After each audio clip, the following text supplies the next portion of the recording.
vous vous souvenez qu'en lecture parallèle des livres des rois, je vous ai proposé les petits prophètes, en ce moment Amos, qu'on avait vu dans le premier épisode, comment il avait porté sa première estocade contre les Israélites. Oui, mais Amos risque sa vie. Va falloir maintenant qu'il justifie son oracle. Vous allez me dire s'il y arrive. Parce que c'est l'objet de ces 3 chapitres, 3, 4 et 5. Alors, toujours pour vous permettre de bien rentrer dans le texte, avant leur écoute, je vous donne 1 ou 2 clés de lecture. Essayez de repérer cette phrase. Écoutez la parole du Seigneur. À chaque fois que vous entendrez cette phrase, vous saurez qu'Amos est en train de vous proposer un nouvel argument. Elle introduit chacun des chapitres. Allez, je suis sympa, on fait le premier ensemble. Je vous cite le 2e verset que vous allez entendre.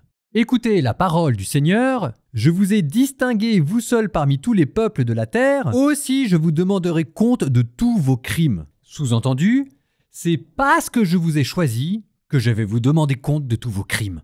C'est un peu l'amour vache quand même. À cause de cette élection, Dieu dit qu'il va maintenant châtier Israël. Bah oui, mais souvenez-vous, cette élection, elle était à double tranchant. C'était Dieu qui promettait sa bénédiction si le peuple suivait ses commandements. Ça, c'est le plan A, mais il y a un plan B. Souvenez-vous de la fin du Deutéronome et des malédictions que Moïse avait prononcées. Si Israël ne suit pas les commandements, il y aura la malédiction sur eux, il y aura la famine, il y aura la peste, il y aura la déportation. Et l'élection, c'est précisément ça. Un plan A, un plan B, en espérant que vous choisissiez le plan A. Pour citer le livre du Deutéronome, « Je mets devant toi et la vie et la mort, choisis donc la vie. » Voilà la première clé de lecture et voici la suivante que vous entendrez lors de notre 2e chapitre d'aujourd'hui, soit Amos chapitre 4. Dans le texte, vous entendrez, c'est quand il sera question des vaches de Bashan. Et je sais qu'avec ça, ça suffira pour raviver votre attention. Écoutez cette parole, vache du Bashan. Écoutez cette parole, c'est toujours mon refrain argumentatif. Vache de Bashan, appellation méprisante envers les femmes israélites qui se complaisent dans l'indolence, l'injustice et le luxe. Et dans cette partie, il sera question du culte corrompu à cause de l'injustice sociale que rendent les Israélites dans les hauts lieux de Béthel et de Gilgal, les grands sanctuaires. Et la preuve que leur culte est corrompu, c'est qu'ils n'arrivent pas à enlever les châtiments que Dieu envoie les uns après les autres et qui normalement devraient avertir les Israélites qu'il y a un problème. Donc vous allez entendre la longue liste de châtiments, assez saisissante d'ailleurs. Bon, et avec ça, il vous manquera juste le 3e chapitre d'aujourd'hui, soit Amos chapitre 6. Mais écoutez, vous ferez simplement attention à cette phrase « Écoutez la parole du Seigneur » et je vous laisse en exercice le soin de trouver le 3e argument que Dieu donne contre les Israélites.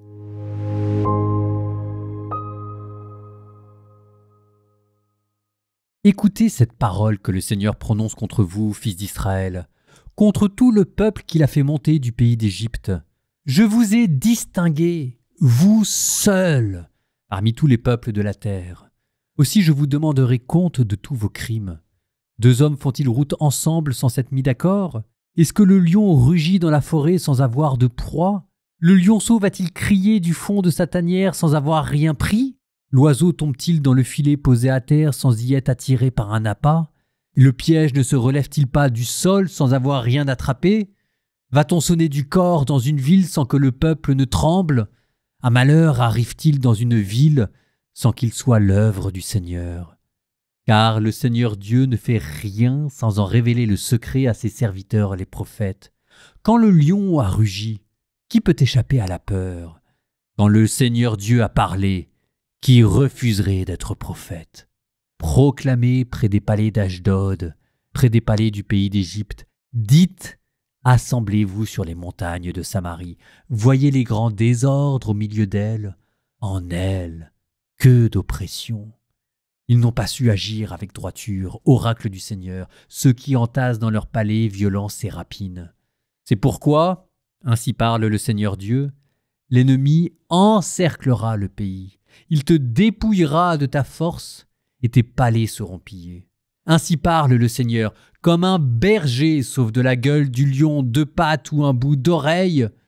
Voilà comment seront sauvés les fils d'Israël, ceux qui sont dans Samarie, assis au bord de leur couche, sur leur divan de Damas. Écoutez et témoignez dans la maison de Jacob, oracle du Seigneur Dieu, le Dieu de l'univers. Car au jour de mon intervention, Les crimes d'Israël seront sur lui, et j'interviendrai contre les autels de Béthel. Les cornes de l'autel seront brisées, elles tomberont à terre. Je ferai crouler maisons d'hiver sur maisons d'été, les maisons d'ivoire seront détruites, et les vastes maisons disparaîtront. Oracle du Seigneur. Écoutez cette parole, vaches du Bashan, sur la montagne de Samarie, vous qui exploitez les faibles, qui maltraitez les malheureux, qui dites à vos seigneurs, apportez-nous à boire. Le Seigneur Dieu le jure par sa sainteté. Oui, voici venir sur vous des jours où l'on vous enlèvera avec des crocs, où votre progéniture sera prise au harpon. Vous sortirez par les brèches, l'une devant l'autre, et vous serez poussés vers l'Hermon, oracle du Seigneur. Allez à Béthel et commettez vos crimes. À Gilgal, multipliez-les. Apportez dès le matin vos sacrifices. Et le 3e jour, vos dîmes.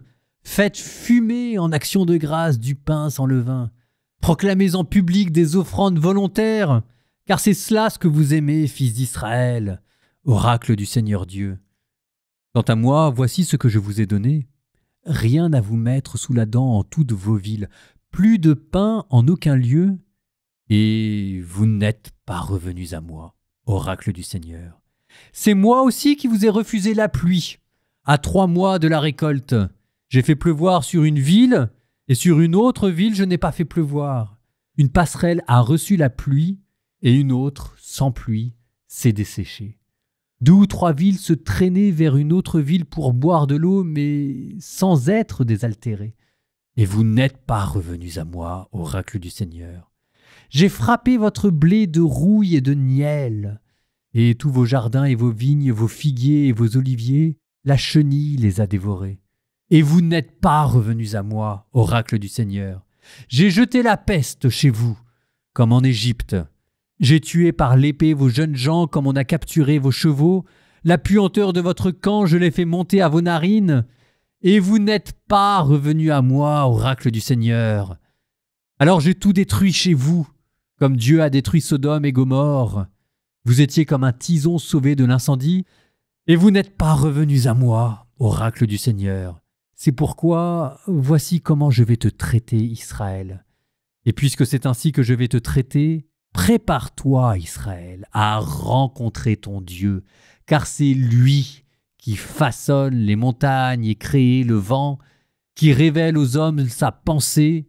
Il a fait l'aurore et les ténèbres. Il marche sur les hauteurs de la terre, et son nom est le Seigneur, Dieu de l'univers. Écoutez cette parole que je profère contre vous, une lamentation, maison d'Israël. Elle est tombée, la Vierge d'Israël, elle ne se relèvera plus. Elle est abandonnée sur sa terre sans personne qui la relève, car ainsi parle le Seigneur Dieu. La ville d'où sortait 1 millier d'hommes n'en aura plus qu'une centaine, et celle d'où sortait 100 n'en aura plus que 10 pour la maison d'Israël. Car ainsi parle le Seigneur à la maison d'Israël. Cherchez-moi, et vous vivrez. Mais ne cherchez pas à Béthel, n'entrez pas à Gilgal, ne passez pas à Bershéba, car Gilgal sera entièrement déporté et Béthel réduit à néant. Cherchez le Seigneur et vous vivrez, de peur qu'il ne tombe comme le feu sur la maison de Joseph, un feu qui dévore et personne à Béthel pour l'éteindre. On change le droit en poison, on jette à terre la justice. L'auteur des Pléiades et d'Orion qui change un matin l'ombre de la mort et rend le jour obscur comme la nuit, qui convoque les eaux de la mer et les répand à la surface de la terre.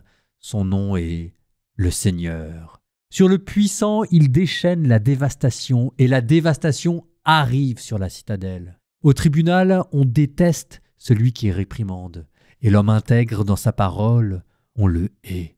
C'est pourquoi vous qui avez pressuré le faible et prélevé sur lui un tribut de blé, les maisons que vous avez bâties en pierre de taille, vous n'y habiterez pas. Les vignes exquises que vous avez plantées, vous n'en boirez pas le vin. Oui, je connais vos nombreux crimes, vos énormes péchés, oppresseurs du juste, preneurs de pots de vin. Au tribunal, les malheureux sont écartés. C'est pourquoi, en ce temps-ci, l'homme avisé se tait, car c'est un temps de malheur. Cherchez le bien et non le mal, afin de vivre. Ainsi le Seigneur, Dieu de l'univers, sera avec vous, comme vous le déclarez. Détestez le mal, aimez le bien, faites régner le droit au tribunal. Peut-être alors que le Seigneur, Dieu de l'univers, fera-t-il grâce à ce qui reste d'Israël. C'est pourquoi ainsi parle le Seigneur, le Dieu de l'univers, mon Seigneur. Sur toutes les places on fera des lamentations. Dans toutes les rues on dira « Hélas !» On convoquera le paysan en deuil et aux lamentations les pleureurs. Dans toutes les vignes on fera des lamentations, car je passerai au milieu de toi, le Seigneur a parlé.